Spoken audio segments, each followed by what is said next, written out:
Halo, perkenalkan saya Agnesia Bonolo Tamalau. Saya akan menjelaskan penginderaan jarak jauh. Selamat menyaksikan. Baik, saya akan menjelaskan materi penginderaan jauh. Sebelumnya, apa sih penginderaan jauh? Penginderaan jauh adalah suatu kegiatan mengamati suatu objek ataupun peristiwa yang letaknya jauh. Artinya, alat pengindera dengan objek tidak melakukan kontak langsung. Komponen-komponen penginderaan jauh terdiri atas 7 bagian. Yang pertama adalah sumber tenaga. Sumber tenaga berfungsi agar sensor dapat merekam objek dari cahaya yang dipantulkan oleh objek. Sumber tenaga dalam penginderaan jauh menggunakan tenaga elektromagnetik yang sumber utamanya adalah tenaga matahari. Kemudian, sumber tenaga dibagi menjadi dua, yaitu sumber tenaga sistem pasif dan juga sumber tenaga sistem aktif. Apa sih bedanya dari kedua sistem ini?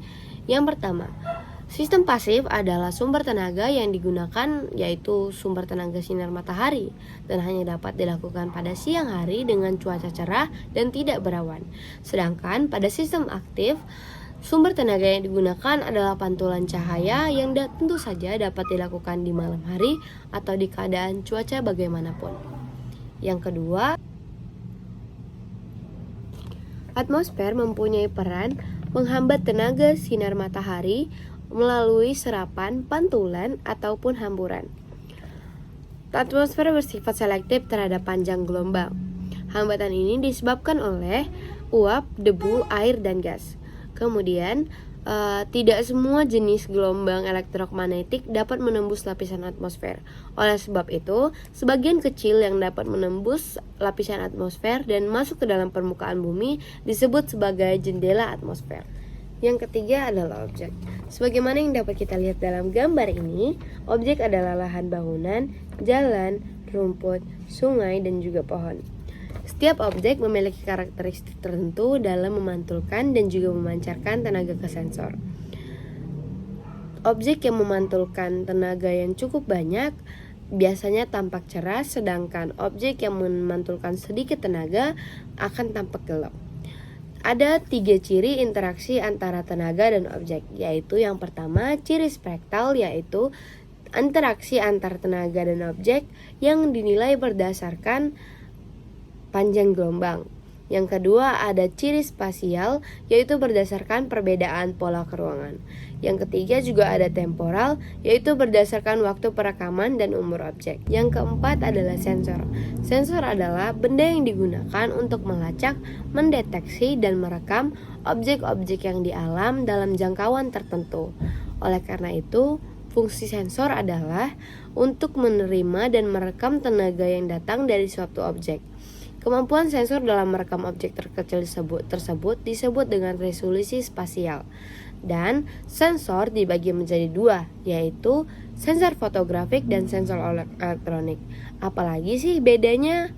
Jadi, sensor fotografik adalah sensor berupa kamera dengan menggunakan film sebagai detektatornya yang bekerja pada spektrum tampak. Kemudian, pada sensor elektronik menggunakan tenaga elektrik dalam bentuk sinyal elektrik yang beroperasi pada spektrum yang lebih luas, yaitu sinar X sampai gelombang radio dengan pita magnetik sebagai deteksinya. Berikut adalah perbedaannya. Yang kelima adalah wahana. Wahana adalah kendaraan yang digunakan untuk membawa sensor guna mendapatkan data indera. Kelompok wahana dibagi menjadi 3 berdasarkan tingkat ketinggiannya dan juga pantulan di luar angkasa. Yang pertama ada pesawat terbang rendah yang dimana tingkat pendaratannya ada di 1000 sampai dengan 9000 meter di atas permukaan bumi. Yang kedua ada pesawat terbang tinggi yang dimana tingkat ketinggiannya dan tingkat peredarannya ada di lebih dari 18.000 meter di atas permukaan bumi. Yang ketiga ada satelit, yaitu wahana yang terletak jauh di luar atmosfer dan juga jauh di luar atas permukaan bumi, yaitu terletak pada 900.000 meter atau setara dengan 900 km di atas permukaan bumi. Seperti yang tertera pada gambar, jadi sinar matahari melewati atmosfer dan tenaga sinar matahari akan memasuki semua objek-objek yang ada di bumi. Kemudian dari objek-objek ini akan dipantulkan lagi ke satelit yang mencakup sensor-sensor. Kemudian semua kondisi di bumi akan dapat diketahui dengan adanya satelit dan juga sensor pada satelit. Yang keenam adalah perolehan data. Perolehan data dapat dilakukan dengan dua cara. Yang pertama adalah secara manual atau dengan cara menggunakan foto udara atau citra.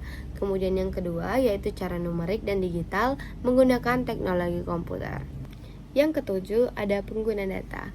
Nah, pengguna data ini sangat penting untuk menentukan ke arah mana akan digunakan pengindaran jauh ini.